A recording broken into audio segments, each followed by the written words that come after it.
Boa noite, meus irmãos. É sempre um prazer estar aqui mais uma vez para pregar a palavra do Senhor juntamente com os irmãos para a glória de Deus. Como foi dito, para quem já me conhece, eu estudo ali no JMC, já tem 2 anos, estou terminando o segundo ano do JMC. Minha esposa está ali, o nome dela é Beatriz, ela está grávida de uma menina, Maria, e se Deus quiser, em dezembro, ela nascerá, né? Irmãos, eu gostaria que os irmãos abrissem a palavra de Deus em Salmos, no número de 15. Salmos, número 15.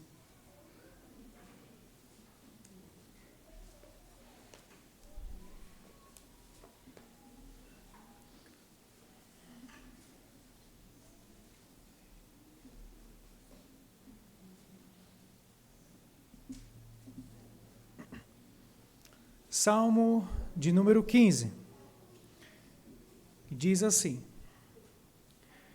Quem, Senhor, habitará no teu tabernáculo? Quem há de morar no teu santo monte? O que vive com integridade e pratica a justiça, e de coração fala a verdade, o que não difama com a sua língua, não faz mal ao próximo, nem lança injúria contra o seu vizinho, o que a seus olhos tem por desprezível ao réprobo, mas honra aos que temem ao Senhor, o que jura com dano próprio e não se retrata, o que não empresta o seu dinheiro com usura, nem aceita suborno contra o inocente. Quem deste modo procede não será jamais abalado. Vamos orar. Senhor Deus e bendito Pai, neste momento, meu Senhor, nós te bendizemos e te louvamos, Senhor Deus, por todo o sustento, por todo o cuidado que o Senhor tem tido para conosco. E nesse momento pedimos que o Senhor nos dê clareza, Senhor Deus, nos ilumine, Senhor Deus, por meio do seu Santo Espírito e nos ajude, meu Pai, a aplicarmos, meu Deus, a Tua palavra em nossas vidas. Transforme, Senhor Deus, corações nessa noite, Senhor Deus, para a Tua glória e que o Seu nome seja glorificado, Senhor Deus, para todo sempre. Amém. As nossas conversas com Deus revelam muito sobre os nossos relacionamentos, principalmente o nosso relacionamento que nós temos com o próprio Deus. Este conceito, meus irmãos, ele é geral e verdadeiro em qualquer relacionamento. Qualquer relacionamento, como você conversa com o seu chefe, como você conversa com a sua esposa, às vezes até mesmo com um desconhecido. Isso pode revelar muito de quem você é. Em poucos minutos, a pessoa logo descobre, às vezes, a sua fé, às vezes as suas posições políticas, às vezes aquilo que você sente, a sua angústia. Muitas das vezes nós encontramos isso. Só você, muitas das vezes, ali está numa fila de banco, às vezes as pessoas ali angustiadas, falando, e você logo vê as dores. Isso também acontece com o nosso relacionamento com Deus. No entanto, para se ter um relacionamento verdadeiro com Deus, é necessário considerar que Ele é um ser puro, que Ele é um ser santo. Portanto, todo aquele que deseja estar mais próximo do Senhor precisa considerar o que Deus, de fato, requer daquele que se aproxima dele. O enfoque do Salmo 15 está nos requisitos para o homem se aproximar da santa presença de Deus e também no seu santuário. Este Salmo 15, meus irmãos, ele se assemelha um pouco com o Salmo 24 e também com Isaías 33, ali no verso de 14 a 16, que diz mais ou menos assim, essa palavra em Isaías: Quem dentre nós habitará com o fogo devorador? Quem dentre nós habitará com chamas eternas? O que anda na justiça e fala o que é reto, este habitará nas alturas. As fortalezas das rochas serão o seu alto refúgio, o seu lhe será dado, e as suas águas serão certas. Essas passagens, meus irmãos, inclusive este salmo, eles são chamados de liturgia de entrada. O que seria uma liturgia de entrada? A liturgia de entrada, ela responde à seguinte questão: quem pode entrar no santuário de Deus? Quem pode entrar no santo lugar de Deus? Portanto, o tema do nosso sermão essa noite é: viva conforme a santidade de Deus. Viva conforme a santidade de Deus. E como você fará isso? Primeiro, desejando estar mais próximo de Deus. Observe o verso 1. Quem, Senhor, habitará no teu tabernáculo? Quem há de morar no teu santo monte? No teu santo monte? O Salmo 15, ele é um anseio. Ele é um anseio por intimidade, por estar mais próximo de Deus. Um anseio por comunhão com Deus. É o clamor de um coração de alguém que de fato deseja que a sua vida esteja alinhada com Deus. É um anseio que somente Deus pode iniciar no coração de uma pessoa. Este anseio, esta vontade de estar mais próximo, isso começa com Deus. Deus coloca isso no seu coração. Deus coloca isso no meu coração. Por isso, quando ansiamos pela presença de Deus, isto é um sinal claro de que Deus está nos convidando cada dia mais, estar mais próximo dele. A pergunta do Salmo, no verso 1, ela é um contraste com o Salmo 14. O Salmo anterior, no verso 1, que diz assim: diz o insensato no seu coração, não há Deus. Veja, o insensato, qual é a postura dele? Não há Deus, ele não quer nem saber de Deus. Por isso, o Salmo 14 vai dizer: corrompe-se e praticam abominação, já não há quem faça o bem. Ou seja, o insensato é aquele que não deseja Deus e ele também não gosta do bem. Agora, aquele que está alinhado com Deus, ele deseja estar mais próximo de Deus. A imagem aqui que nós temos é de uma pessoa de um novo convertido. Uma pessoa que deseja muito saber como deve viver para estar mais próximo de Deus. Então, esta pessoa que acabou de conhecer a fé, ela então recorre a uma pessoa mais madura, a uma pessoa já que conhece os caminhos, e então ela descobre a vontade de Deus, descobre como é estar mais próximo de Deus. Já aconteceu isso com você? Esta vontade, às vezes, você ama o Senhor Jesus e descobre o amor que Ele tem por você. E então você diz: o que eu devo fazer agora? O que eu preciso de fazer agora para estar cada vez mais próximo de Cristo? Então este é o anseio. Este é um anseio que eu e você devemos ter todos os dias. Veja que essas perguntas elas implicam em 4 coisas. Primeiro, que o crente acredita que para estar mais próximo de Deus, ele precisa de algo. Para estar mais próximo de Deus, ele precisa de alguma coisa. Não é assim de qualquer jeito, não é uma coisa assim avulsa. Ele precisa de alguma coisa, ele tem necessidade de alguma coisa, ele precisa de saber de algo. E que esse Deus, ele de fato tem alguns preceitos.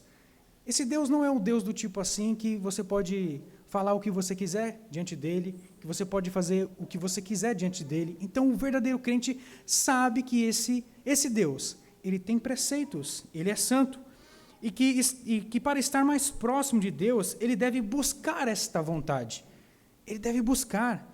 Não é assim, não é Deus que, de fato, em algum momento, ele vai pedir para você implorar: por favor, vem me buscar, vem aqui me adorar. Não, de fato, isso é um anseio de um coração, de uma pessoa que precisa de Deus e que reconhece que a sua vida já não faz mais sentido sem Deus. E que o tabernáculo e que o santo monte é de fato um lugar santo, é um lugar seguro. Então, de fato, o novo crente, o cristão que acabou de conhecer o Senhor, ele reconhece que precisa de segurança. Ele reconhece que precisa de algo e que esse algo está em Deus. Então, o que seria este santo monte? O que é esse tabernáculo aqui? Olha, meus irmãos, O tabernáculo, ele traz a ideia de algo móvel, algo que pode ser montado e desmontado. Era assim que era o tabernáculo no tempo do povo do deserto. Ali, o tabernáculo, eles desmontavam e montavam. E assim ele era móvel. Isso é algo ideal para quem é peregrino, como o povo estava peregrinando. No Antigo Testamento, a presença de Deus acompanhava seu povo por meio do tabernáculo. Então, o tabernáculo ele traz essa ideia de um Deus que te acompanha. Já o Santo Monte, ou em algumas partes, inclusive do Salmo, Sião, que é a mesma referência, representa um lugar santo, uma terra, uma localidade específica, que não é algo móvel, ele é algo estático, que fica ali. E adivinha só, meus irmãos, esses dois conceitos estão fortemente ligados no Novo Testamento.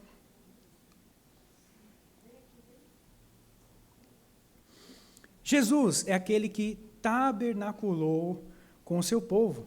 É isso que está descrito lá em João 1. A presença do Deus estava ali encarnado junto com o seu povo.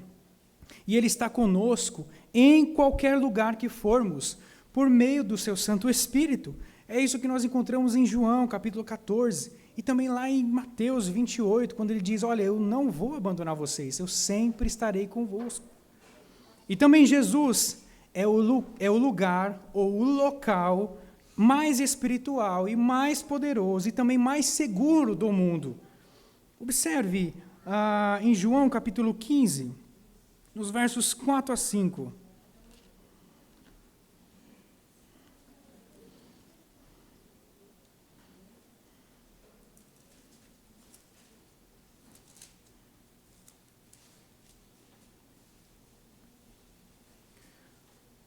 Veja o que Jesus diz sobre ele mesmo. Permanecei em mim, e eu permanecerei em vós. Como não pode o ramo produzir fruto de si mesmo, se não permanecer na videira, assim nem vós o podeis dar, se não permanecerdes em mim. Eu sou a videira, vós os ramos. Quem permanecer em mim e eu nele, esse dá muito fruto, porque sem mim nada podeis fazer. Jesus é o lugar mais seguro. Jesus é o lugar mais abundante que uma pessoa pode desejar estar. De fato, Ele é o local mais seguro. Jesus é o perfeito tabernáculo. Jesus é o Monte Santo. Você não precisa peregrinar até um local específico. Você não precisa de rituais ou objetos talismãs, algo espirituais, como totens, pingentes, braceletes, tatuagens, para ter acesso a esse verdadeiro Deus. Você não precisa disso. Você só precisa de Jesus, de crer em Cristo Jesus. E observe que a Santa Ceia demonstra de uma forma visível essa aliança, essa união mística que nós temos em Cristo e que Cristo tem conosco. Observe quão está próximo. Deus está próximo de você. Deus está próximo diante dessa situação que você passa, dessas dificuldades da vida. Você não está longe, você não precisa de ir a um lugar específico, nem de um ritual específico. Você deseja estar mais próximo de Deus em sua vida diária? Isso é algo que faz parte do seu objetivo de vida? Este é o objetivo do salmista aqui, estar mais próximo de Deus.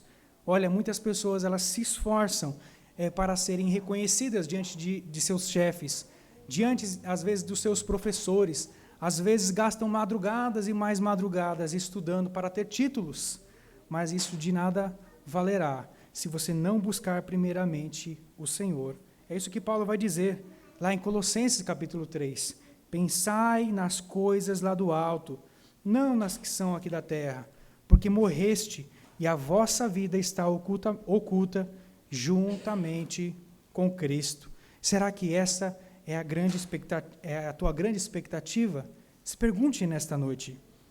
Mas não é somente desejando estar mais próximo de Deus que você poderá viver conforme a santidade de Deus. Você precisa estar praticando a santidade que vem do próprio Deus. Observa, nos versos de 2 a 5, é apresentado 10 características para a entrada no tabernáculo. É uma sequência de três características positivas, 3 negativas, 2 positivas, 2 negativas. E o que impressiona aqui, desses 10 requisitos, é que eles não são de cunho ritualístico, ou seja, eles não trazem uma ideia de uma lei cerimonial, de uma coisa que você tem que fazer, do tipo, mate um boi, ou vai até lugar, ou tome determinado tipo de água, faça determinado tipo de coisa. Não, essas 10 características têm um cunho moral. É aquilo que você vive, é o modo como você pensa, é o modo como você age. E isso faz alusão a Êxodo, capítulo 20, os 10 mandamentos. A palavra hebraica, observe no verso 2, o que vive com integridade. Essa palavra é traduzida aqui como integridade no hebraico, ela traz a ideia de perfeição, de aperfeiçoar, retidão, irrepreensível, ou até mesmo inculpável. Também se refere essa palavra a animais que não tinham defeitos, que eram apresentados no templo. É um animal perfeito para o Senhor, para ser apresentado ao Senhor. E adivinha só, alguns personagens também foram usadas essas palavras como adjetivo desses personagens bíblicos. Por exemplo, Noé, lá em Gênesis capítulo 6, é dito da seguinte forma: ele era um homem justo e íntegro. Ou seja, também poderia ser trocado por perfeito, justo e perfeito entre seus contemporâneos. Abraão também, Abraão capítulo 17, quer dizer, Gênesis capítulo 17, diz assim: Deus disse a Abraão, anda na minha presença e sê perfeito, ou seja, seja íntegro. Josué também usa essa palavra em seu livro, lá no capítulo 24, ele diz, agora, pois, temei ao Senhor e servi-o com integridade e com fidelidade. Ou seja, essa palavra integridade traz a ideia de perfeição. Servir ao Senhor com perfeição. O rei Davi também deseja que o seu coração seja perfeito diante de Deus. Lá no Salmo 101, os versos 2 a 3, que diz, atentarei sabiamente ao caminho da perfeição. Nossa, perfeição, hein? Será que somos perfeitos diante de Deus? É uma pergunta válida. Porque esse salmo ele diz isso, né? Você deve viver de forma íntegra, de forma perfeita. Ora, todos esses personagens que eu acabei de citar, eles são exemplos de pessoas imperfeitas. Noé pecou, Abraão mentiu também, Josué, todos esses personagens, Davi, são exemplos também de pessoas que falharam. Falharam. Todos esses personagens, eles falharam, demonstraram uma certa falha diante de Deus. E observe que até mesmo a instituição de sacrifícios expiatórios, lá no Antigo Testamento, é uma demonstração de que o ser humano ele não conseguiria chegar nessa perfeição, de fato, diante de Deus. Contudo, ainda assim, a palavra de Deus nos exorta a sermos e a continuarmos ou a buscarmos esta perfeição. A palavra de Deus ainda continua dizendo, seja perfeito. O que a Bíblia então quer dizer com isso? O que a Bíblia quer dizer com ser perfeito? Talvez a melhor explicação esteja na resposta ou no escrito de Paulo em Filipenses capítulo 3. Observe, ele vai dizer, não que eu já tenha recebido ou tenha já obtido a perfeição. Observe, o próprio apóstolo Paulo, ele já reconhece que não conseguiu esta perfeição. Mas ele vai dizer, mas prossigo para conquistar aquilo para o que também fui conquistado por Cristo. Irmãos, quanto a mim, de novo ele vai dizer, não julgo havê-lo alcançado, esta perfeição. Mas uma coisa faço, esquecendo-me das coisas que para trás ficam e avançando para que adiante de mim estão, prossigo para o alvo, para o prêmio da soberana vocação de Deus em Cristo Jesus. Todos, pois, que somos perfeitos, veja o que ele vai dizer do quem é perfeito. Tenhamos este sentimento. E se porventura pensais de outro modo, também Deus vos esclarecerá. O que é ser perfeito? Este sentimento precisa de habitar num verdadeiro crente, num verdadeiro filho de Deus. Buscar estar alinhado com a lei de Deus. Buscar ser perfeito diante do Senhor. Isso está no coração de um filho de Deus. Um filho de Deus jamais vai dizer assim, olha, Jesus já pagou todos os meus pecados e agora eu posso viver do jeito que eu quiser. Jamais. Um filho de Deus quer estar próximo de Deus, porque a palavra de Deus, as ordenanças de Deus, isso alegra o coração, isso faz parte do desejo dele, estar próximo de Deus. Portanto, o alvo é buscar esta perfeição de fato. O contrário da gente não buscar esta perfeição, meus irmãos, é a ideia de uma pessoa que está com o coração totalmente voltado a este mundo. Uma pessoa que tem um coração ainda caído. Uma pessoa que, olha, eu não quero mudar o modo de conduta da minha vida. Eu não quero mudar a forma de viver, o que eu faço, como eu falo com o meu pai, como eu falo com a minha mãe. Isso para mim é muito bom. Eu não quero viver assim. Eu não quero mudar. Eu quero continuar assim. Ou seja, isso faz parte de uma pessoa com o coração decaído. Uma pessoa que não deseja a mudança de Deus. Não procurar renovar a nossa mente segundo a palavra de Deus é continuar a enxergar o mundo e a pensar como o mundo e a falar como o mundo segundo a nossa natureza caída. Esta não é a vontade de Deus para a sua vida. A vontade de Deus é que você seja íntegro, que você pratique a justiça. Mas não é só isso. Nos versos, continuamos a observar os requisitos de 3 a 6. E esses requisitos, eles têm algo em comum. Observe.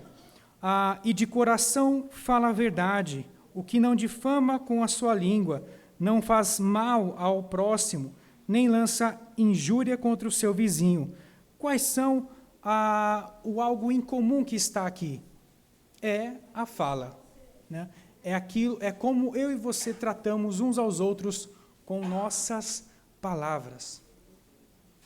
Será que isso envolve mudança? Será que isso traz dificuldades de relacionamento? Traz. E eu vou dizer para você, começando de mim, precisamos de mudar a forma como falamos com as pessoas. Esses requisitos aqui, que estão relacionados com o modo como falamos, eles estão também ligados com o 9º mandamento. Não dirás falso testemunho contra o seu próximo. A mentira, a falsidade, os discursos que pretendem ofender a reputação de alguém, ou seja, a difamação, os discursos que pretendem ofender a dignidade e a honra de alguém, ou seja, a injúria, bem como os discursos estratégicos que têm o objetivo de prejudicar alguém, isto está sendo condenado nestes versículos aqui. É engraçado que no Catecismo Maior da Confissão de Fé de Westminster, vai dizer que nós não só devemos não mentir, não falar mal do nosso irmão, mas nós devemos proteger a reputação do nosso irmão. A Confissão de Fé diz que isso deve estar altamente vinculado na igreja. Amamos nosso irmão a ponto de se preocuparmos com a reputação dele. Isto é algo interessante demais. Mas o que nós podemos falar sobre a língua? Bom, deixemos que Tiago, meu irmão de Jesus, fale o que é a língua. Em Tiago, capítulo 3, a partir lá do verso 6, diz assim: Ora, a língua é fogo, é mundo de iniquidade. A língua está situada entre os membros de nosso corpo e contamina o corpo inteiro. E não só põe em chamas toda a carreira da existência humana, como também é posta ela mesma em chamas pelo inferno. Pois toda espécie de feras, de aves, de répteis e de seres marinhos se doma e tem sido domado pelo gênero humano. A língua, porém, nenhum dos homens é capaz de domar. é mal incontido, carregado de veneno mortífero. Há duas coisas, meus irmãos, que se for ferida, pode causar um pecado relacionado à língua. Duas coisas que, se for ferida, pode causar um pecado relacionado à língua. Essa é o orgulho e o ego. Se você fere o ego ou o orgulho de alguém, ou se ferem o seu orgulho, ou se ferem o seu ego, parece que a língua fica já querendo falar ao mesmo tempo, dá uma resposta ao mesmo tempo. Isso é algo tremendo. Isso é algo terrível. E olha, os exemplos bíblicos que nós mais encontramos é a relação que Jesus tinha com os mestres e os fariseus. Jesus vivia machucando o ego deles.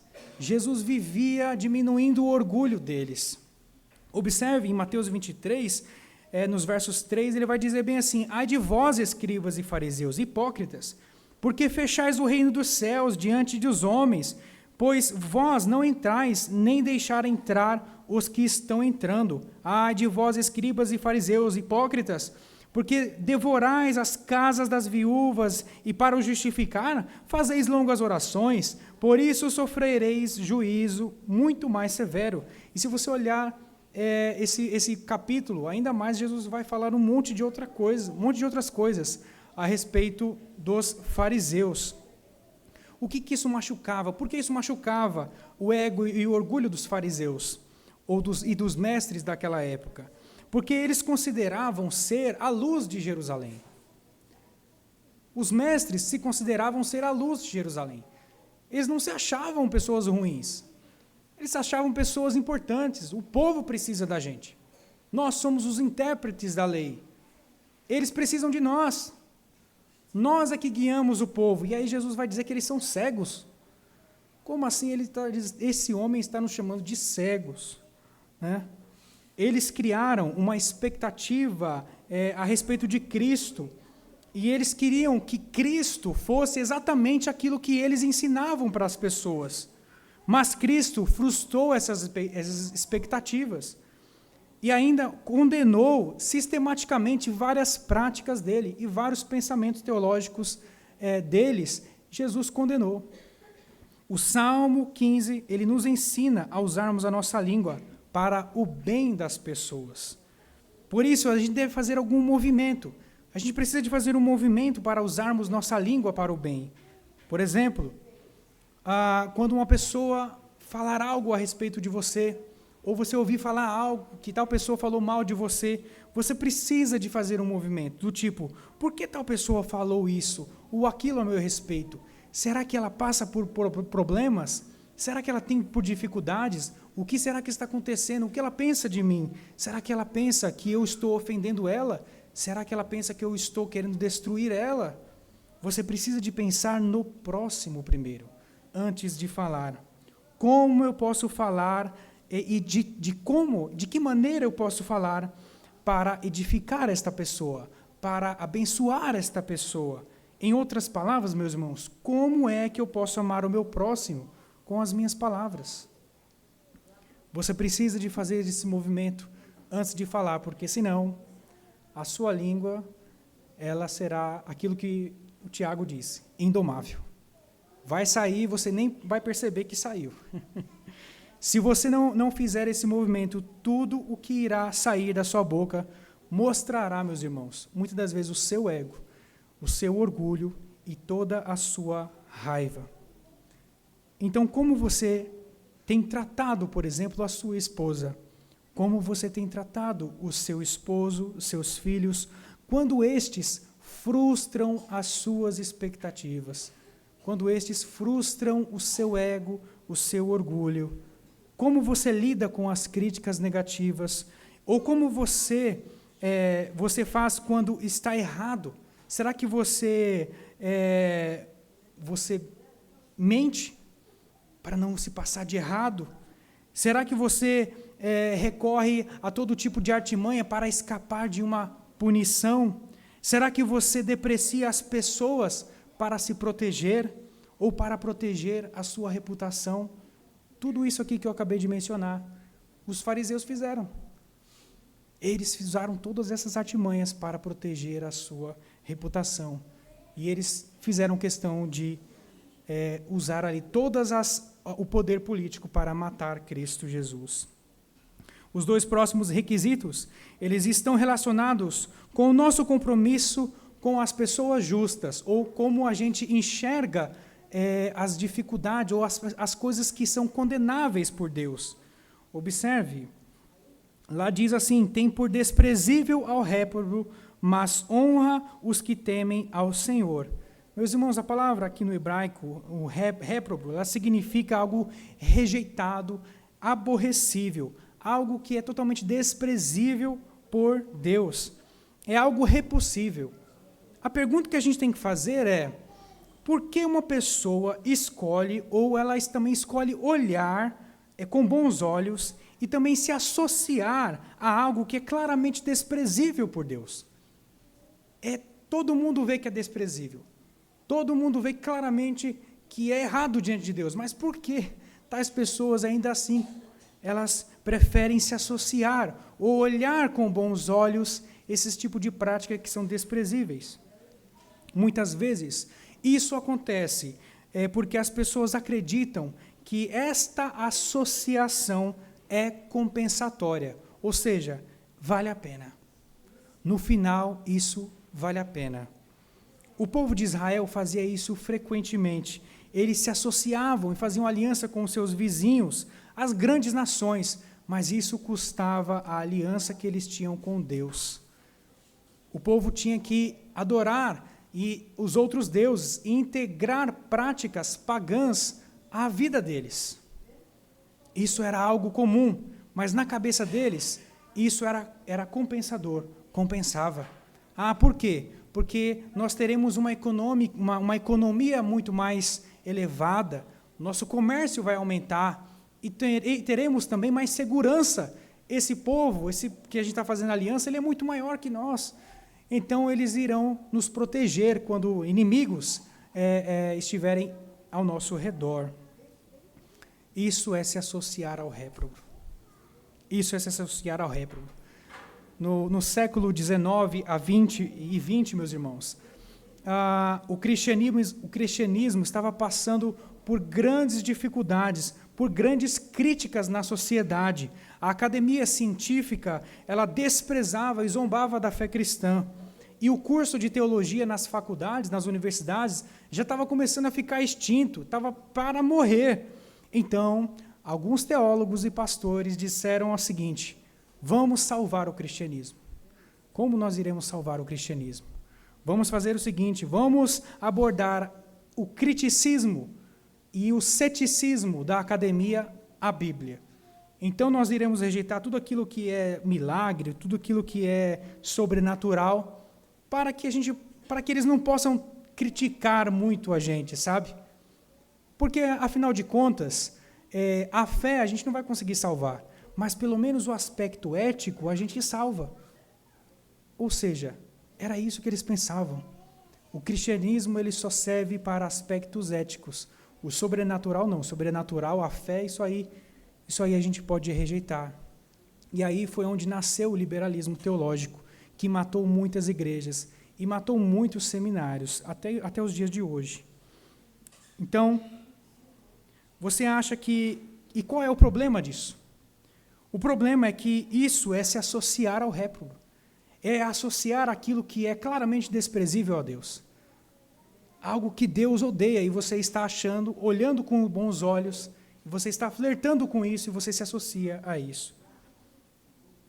Se associar àquilo que é réprobo por achar que é compensatório é algo muito comum em nossos dias. Às vezes, para se obter um cargo na sua empresa, ou às vezes ser mais bem visto na sua empresa, você deverá abrir mão de sua crença. Você deverá, às vezes, se associar a políticas que são contrárias às Escrituras. Talvez as próprias pessoas te induzam a te associar a essas políticas e você fique encurralado. Você vai ter que reprovar a Escritura e se associar a essas políticas. Talvez o seu emprego ou os seus estudos estão claramente te levando para longe de Deus. Todo mundo vê isso, você vê isso, a sua família vê isso. Isto é algo desprezível por Deus. Principalmente se você tem responsabilidades para com Deus, responsabilidades para com a sua família. Olhar para isso com bons olhos não é algo agradável a Deus, é desprezível por Deus. Isso também pode acontecer no seio familiar. Vou colocar aqui uma situação hipotética. Digamos que a minha filha ali, que está no ventre da minha esposa ali, daqui a uns 17 anos, eu quero que seja daqui a uns 23 anos. Ela chega em casa dizendo para mim, para minha esposa, dizendo, olha pai, ali na escola, na faculdade, eu conheci um garoto, né? Aí você já vai ver, né? Conheci um garoto. Aí o que ela vai dizer? O que vai sair da boca da minha filha? Ela vai dizer o seguinte, esse garoto, ele é trabalhador, ele é estudioso, ele é gentil, ele é honesto, ele é tudo, né? Ele é uma pessoa maravilhosa, né? O anjo de Deus na terra. Então, o que você acha que eu vou perguntar para minha esposa? Ou para ela, né? O que nós iremos perguntar para ela? Ele é crente? Ele não é só crente, ele não só vai à igreja, ele vive a fé em Cristo na vida dele. Aí, de forma hipotética, né, meus irmãos? Aí ela vai dizer não. O que será que vai sair da minha boca? É isso, meus irmãos. Eu vou dizer para ela a seguinte forma, aquelas qualidades que na cabeça dela eram muito boas, compensaram a falta de fé. Compensaram a falta de fé em Cristo. Você acha que isso não acontece no nosso dia a dia?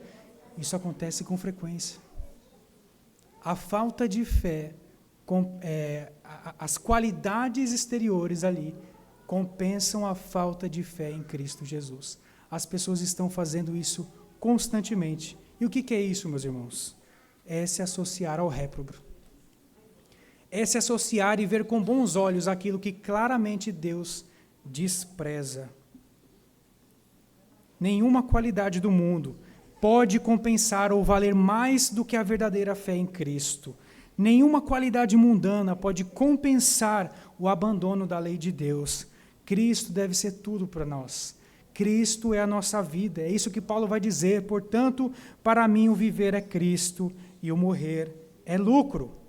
Compensa viver? A outra aplicação, meus irmãos, pense bem, compensa ver o seu esposo, ver a sua esposa ou até ver os seus filhos se tratando muito mal no seu lar e você não fala nada só para prezar o bom relacionamento com a sua família? Muitas pessoas fazem isso. Apenas ali não corrigem o seu filho ou às vezes não querem ter uma discussão, uma conversa séria com sua esposa porque eles não querem que o seu relacionamento seja machucado. Sabe o que é isso? É olhar com bons olhos aquilo que é réprobo diante de Deus. Porque a sua responsabilidade é corrigir, é falar.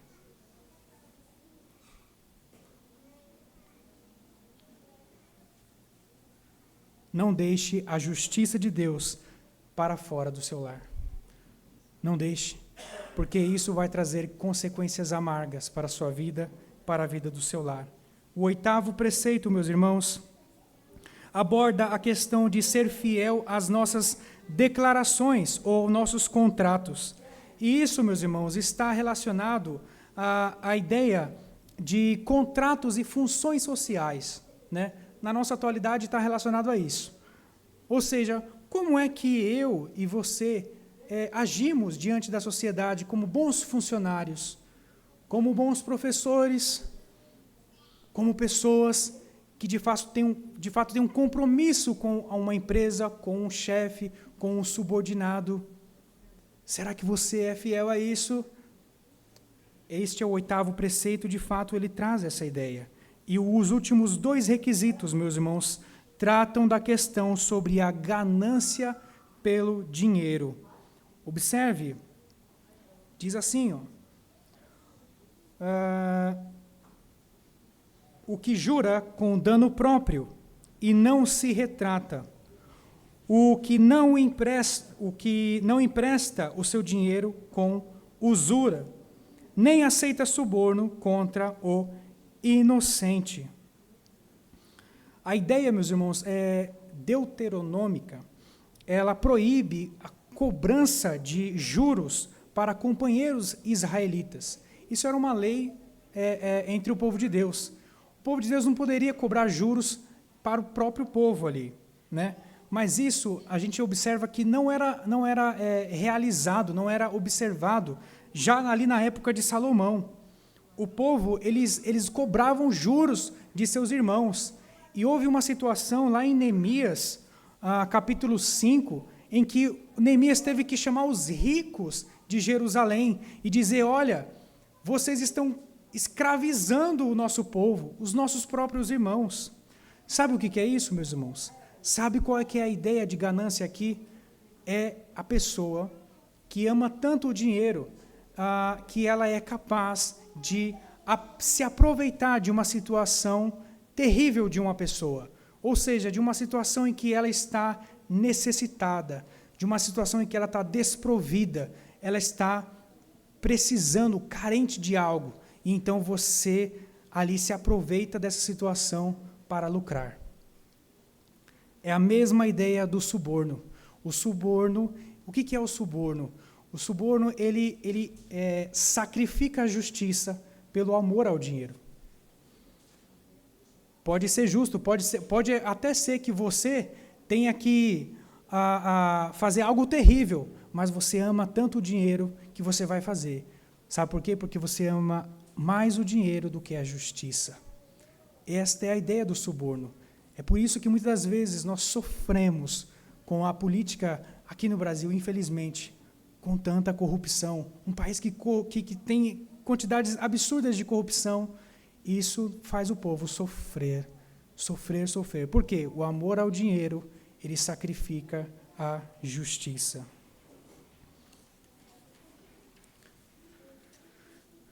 Concluindo, meus irmãos. A parte B do verso 5 diz: quem deste modo procede não será jamais abalado. Então, o terceiro ponto seria confiando na presença de Deus. Confie na presença de Deus.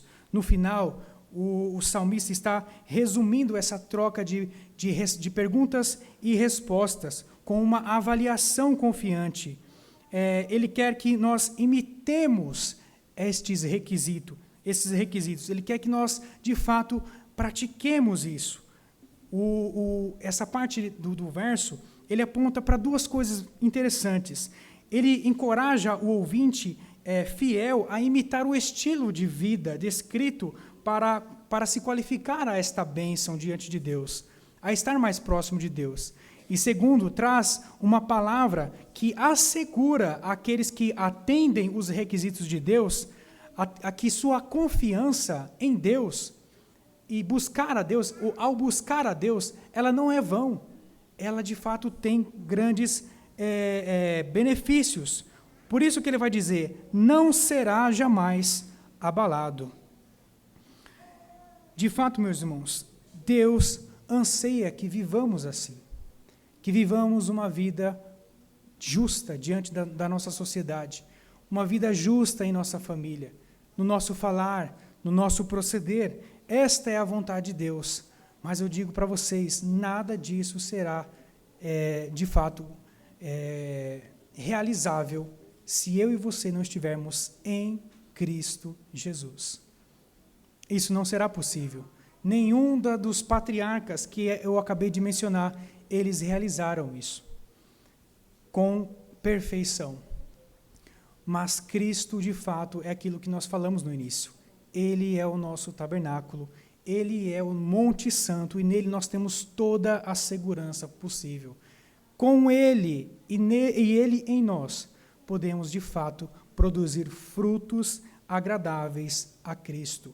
É em Jesus Cristo que nós não seremos jamais abalados diante de Deus, e principalmente diante do juízo de Deus, quando aquele grande dia chegar. O Senhor estará no seu santo trono, e Ele julgará os povos. Quem será abalado? Aquele que não estiver em Cristo. aqueles que estiverem em Cristo não serão abalados. Concluindo, viva conforme a vontade de Deus. E como você vai fazer isso? Primeiro, desejando estar mais próximo de Deus. Segundo, praticando a santidade que vem de Deus. E em terceiro, confiando na presença de Deus em sua vida, sabendo de que você, neste momento, em Cristo Jesus, não será abalado. E você é totalmente capacitado pelo Espírito Santo a viver uma vida mais agradável diante de Deus. Vamos orar. Senhor Deus, neste momento, meu Pai, nós te agradecemos e nós te louvamos. Te louvamos pela tua maravilhosa graça em nós. Mas também, Senhor Deus, nós pedimos que o Senhor trabalhe em nossos corações. Meu Deus, muitas coisas aqui que tua palavra fala a nosso respeito, muitas das vezes, Senhor Deus, nós não praticamos. Não praticamos, Senhor Deus. Muitas das vezes nós não desejamos estar mais próximo de ti, meu Senhor. Muitas das vezes, meu Pai, nós falamos com os nossos irmãos de qualquer maneira. Muitas das vezes, Senhor Deus, nós temos desejos e ambições totalmente gananciosas. Ah, Senhor Deus, muitas das vezes nós pensamos em nós mesmos e esquecemos de Ti, Senhor. Mas neste momento, meu Pai, nós pedimos perdão, Senhor Deus, pelas nossas falhas. E pedimos que pelo Teu santo poder, Senhor Deus, o Senhor transforme, Senhor Deus, a nossa vida. Transforme, Senhor Deus, o nosso coração. Renova-nos, Senhor Deus. Renova-nos, Senhor Deus, para vivermos uma vida santa diante de Ti, porque esse é o nosso desejo. Nós, Senhor Deus, não queremos viver, Senhor Deus, segundo, Senhor Deus, a potestade, Senhor Deus, do nosso inimigo, segundo a nossa natureza caída, Senhor Deus, pecaminosa. Senhor, nós não desejamos isso. Desejamos viver, Senhor Deus, segundo o Seu Filho amado viveu. Perfeito, Senhor Deus, diante de Ti. Ah, Senhor Deus, nós desejamos sermos mais agradáveis a Ti. Por isso, Senhor Deus, trabalhe em nosso coração e nós podemos pedir a Ti, Senhor Deus, confiantes que o Senhor tem poder suficiente para fazer isso em nossas vidas. Assim nós te pedimos, em nome do Senhor Jesus, já te agradecendo por tudo. Amém.